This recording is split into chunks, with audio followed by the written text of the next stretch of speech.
In 1920, John B. Watson, a renowned psychologist, and Rosalie Rayner, his assistant and eventual wife, decided to combine love, science, and a fair bit of cluelessness in an experiment that would go down in history as the Little Albert experiment. The idea was bold, the execution debatable, and the results as ethically murky as a midsummer mud puddle.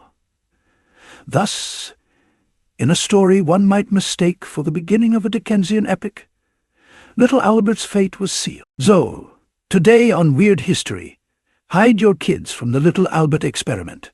But before things get too far, make sure you've subscribed to the Weird History channel. After that, leave us a comment and let us know what other psychological studies you want to hear about. Now, what was worse for guys named Albert? Meeting J. Robert Oppenheimer or the following experiment? John B. Watson, perhaps inspired by Ivan Pavlov's themed experiment with salivating dogs and ringing bells, thought he'd take the idea of conditioned response in a different direction. Why condition hunger when you could condition terror? Why condition terror? And why test on a dog when you could traumatize a child instead? Apparently, he felt Pavlov just hadn't gone far enough. The goal was as clear as it was questionable: to condition fear in a small child and see what happened, ideally without getting anyone hurt. The test subject was a 9-month-old baby nicknamed Little Albert. The setup was straightforward. Little Albert was introduced to a series of innocuous white furry objects, most notably a rat. As Albert reached toward the furry critter, Watson struck a metal bar with a hammer right behind the infant. The baby was, predictably, startled and uncertain as to what had happened. This process was repeated until Albert began to connect white furry objects with a loud, frightening noise, causing him to react with terror at the mere sight of anything that had both fur and a bright hue. The test was technically a success. Little Albert, once blissfully unaware of the terrifying aspects of rabbits, cotton balls, or Santa Claus masks, was now properly conditioned to find anything white and fluffy as terrifying as anyone's worst fear. And Watson kept observing Albert's newly acquired phobia, apparently oblivious to the ethical quagmire into which he was sinking. To call the experiment unscientific would be like calling a volcano a bit warm. Ideally, scientific experiments should include parameters like objective measures, control groups, and a sample size larger than one terrified infant. Alas, Watson and his assistant, Rosalie Rayner, skipped past all that, embracing instead a style of personal observation that feels strangely like guesswork. There were no precise metrics, no scales, and no control group of other babies with which to compare their results.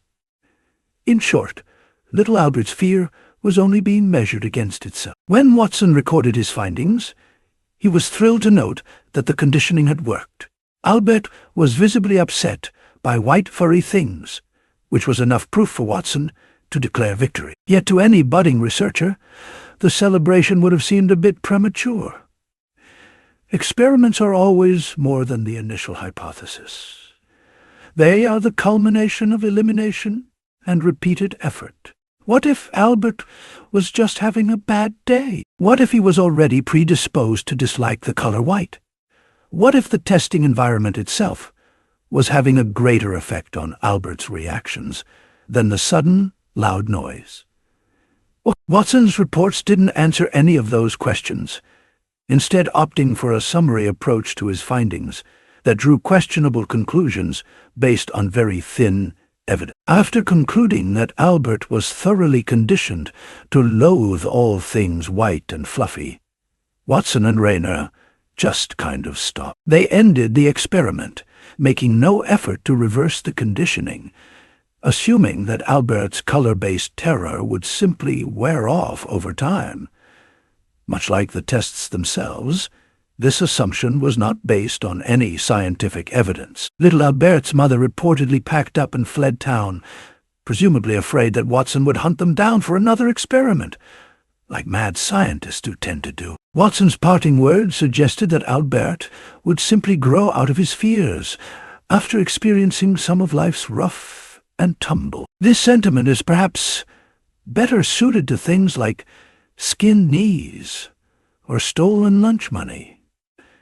But at least he made an attempt to be his version of reassuring.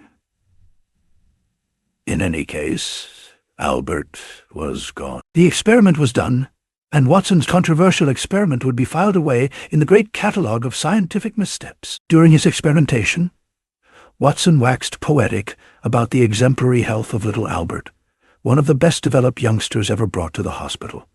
Watson noted in his 1920 paper, citing the boy's unflappable demeanor as proof of his suitability for the experiment.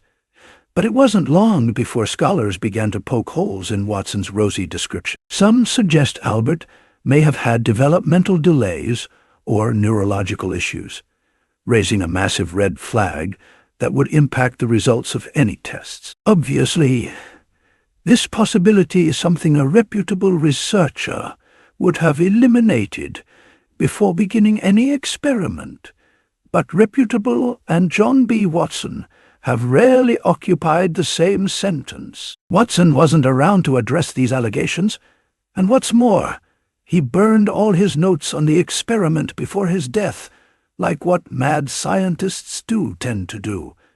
It was a dark time for child welfare and research. There was no such thing as informed consent. If you took part in an experiment, you just had to trust that the researchers weren't lying to you about what they were doing. It wasn't until decades later that psychology, spurred by stories like little Albert's, began to seriously consider the ethical implications of involving infants in this type of study. Psychologists across the world eventually agreed that babies are, in fact, terrible test subjects for fear conditioning. A child is just beginning to make associations at that stage, and is unable to articulate any kind of complex thought. So placing one in a behavioral conditioning study has little scientific value. The only thing Watson was accomplishing with his experiment was scaring the hell out of a random baby. The American Psychological Association would eventually instate guidelines aimed specifically at keeping babies and other unwitting participants from being subjected to terror for the sake of science, presumably hoping to never encounter another case. Like Albert's again. Sorry, Bill Nye, sometimes science doesn't rule. Due to Watson's meticulous and quite literal attempts to burn all bridges behind him, little Albert's true identity remains as shadowy as a Bigfoot sighting. But there are theories. Some researchers believe Albert was Douglas Merritt, a child with hydrocephalus who tragically died young. This, of course, only added fuel to the ethical dumpster fire. What if Watson had knowingly traumatized a terminally ill child? If he had known, we have no doubt he would have addressed such a gross ethical oversight by saying, what can you do? In 2014, a group of Canadian researchers suggested another possibility. Little Albert may have been William Albert Barger, a man who lived into his 80s and, most notably, had a lifelong fear of dogs, no matter the color of their coat. Although this hasn't been completely verified, the stories diverge, the mysteries multiply, and the scientific community remains split over which Albert, if either, was really the unfortunate child in Watson's experiment. It's also possible that nobody wants to claim little Albert as their child, because nobody wants to be seen as the parents who signed their baby over to Dr. John the Potbanger. But there are no records of Albert's folks, so it's unlikely we'll ever know the full circumstances of what led them to subject their baby to Watson's experiment. Regardless of the details, one fact stands clear. Watson's legacy endures, if only in the cautionary tales told to psychology students. In the wake of little Albert's eerie legacy, psychology went through something of an existential crisis. What did it mean to be a scientist? Was anything permissible in the pursuit of knowledge?